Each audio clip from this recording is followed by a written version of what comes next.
प्रिय कलिसिया, good morning, सुप्रभात, सबको जय मसीह की। आज हम इस विषय में चलेंगे। उससे पहले आइए प्रार्थना करते हैं।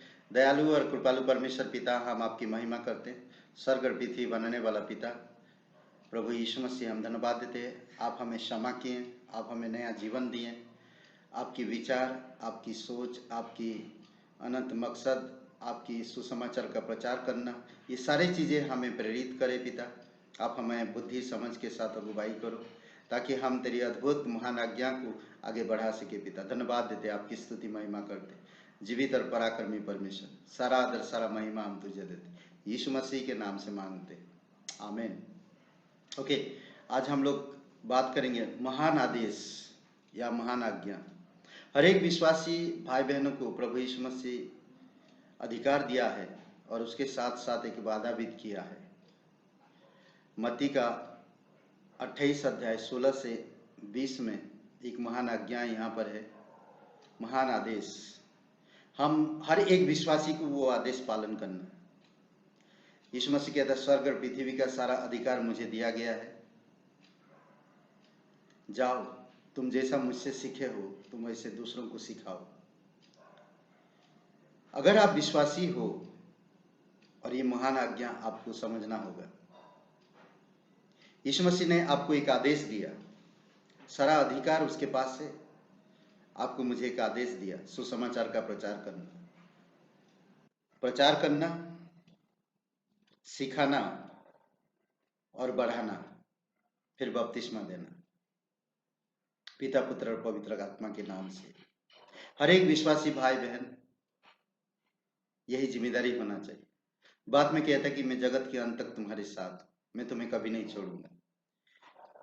इस विषय पर हमें ध्यान देना चाहिए। सुसमाचार प्रचार हर एक विश्वासी भाई बहनों का अधिकार है। सुसमाचार प्रचार करना। सुसमाचार क्या है?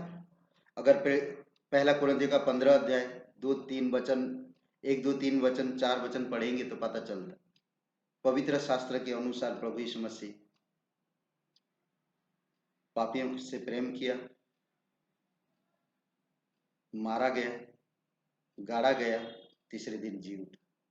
ये सुसमाचार लोगों के जीवन बदल देता। भले मेरे पास धन संपत्ति बहुत है, मेरे पास कार है, मेरे पास बांग्ला है, मेरे पास सब कुछ है, परंतु मैं उद्धार नहीं मिला तो क्या फायदा? इसलिए कहता है यीशु मसीह, जब सुसमाचार प्रचार करते थे, बताता रहते लोगों को कि अगर मनुष्य सारे जगत को प्राप्त कर ले और अपनी प्राण की हानि उठाए तो उसे क्या लाभ। तो दोस्तों, मेरा ये कहना है कि सुसमाचार प्रचार करना 1 to 1, घर घर या आपकी कहीं भी सुसमाचार आप प्रचार कर सकते हैं। पहले तो आपको सीखना होगा सुसमाचार कैसे सुसमाचार को हम पेश कर सकते हैं।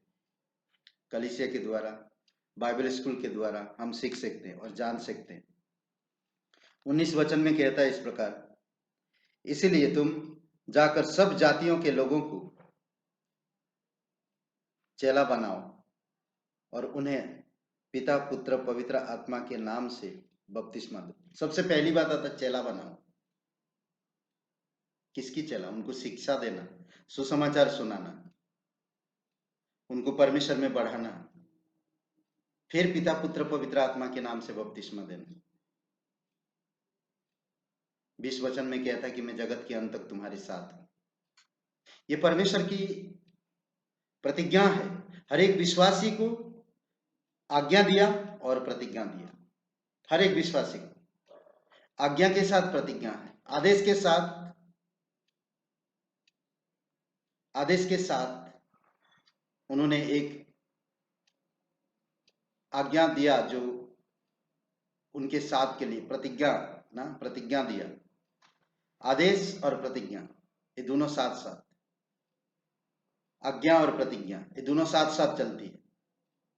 आज इसीलिए अगर आप सच में विश्वासी हो तो आपको सुसमाचार प्रचार करना, लोगों को बताना हमारा अधिकार है। लोग बहुत बार बपतिस्मा को पहला लाते हैं। बपतिस्मा सोचिए, उन दो चोर के बारे में जो यीशु के दाएं और बाएं थे।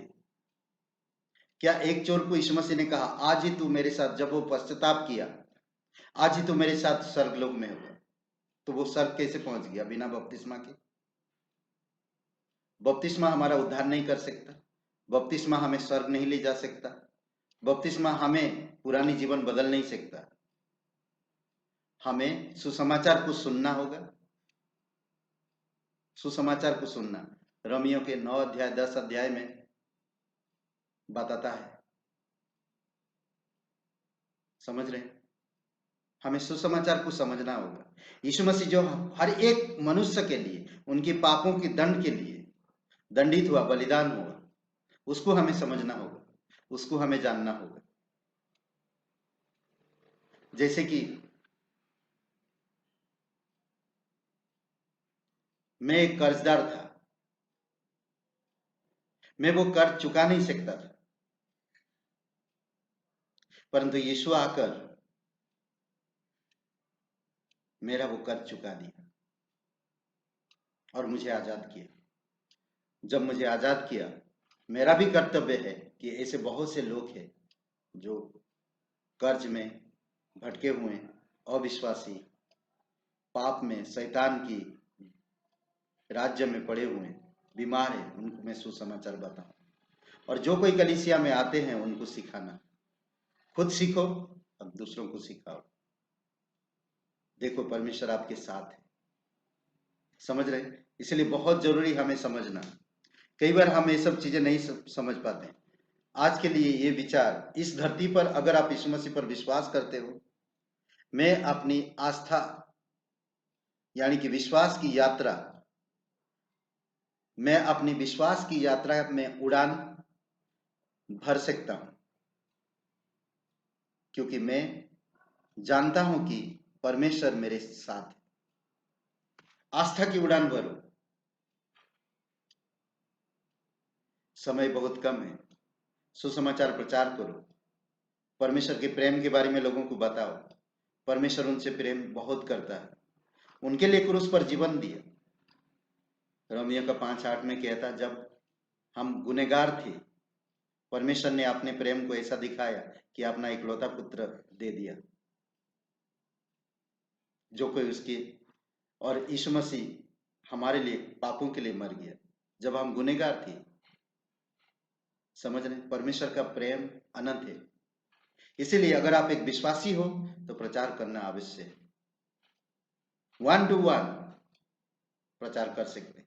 भले हम रोड पे नहीं जाकर प्रचार कर रहे, भले हम कहीं ओपन प्रीच नहीं कर पा रहे, भले हम स्टेशन में, बाजार में या कहीं और भी पब्लिक प्लेस में पर्चा डिस्ट्रीब्यूट नहीं कर पा रहे, बट 1 to 1 कर सकते, 1 to 1 कर सकते। समझ रहे? परमेश्वर आपके साथ है। आमीन। आइए प्रार्थना करते हैं। दयालु और कृपालु परमेश्वर पिता, प्रत्येक भाई बहन को अभिषेक करो, अगुवाई करो पिता, आपके विचार में, आपकी समझ में, आपके अनुग्रह में। धन्यवाद देते यीशु मसीह के नाम से मांगते। ब्रदर एंड सिस्टर, आपका दिन शुभ रहे, खुश रहे आप परमेश्वर में, विश्वास में बढ़ते जाए, एक अच्छा शिष्य बन सके और दूसरों को शिष्य बना सके। आमीन, आमीन।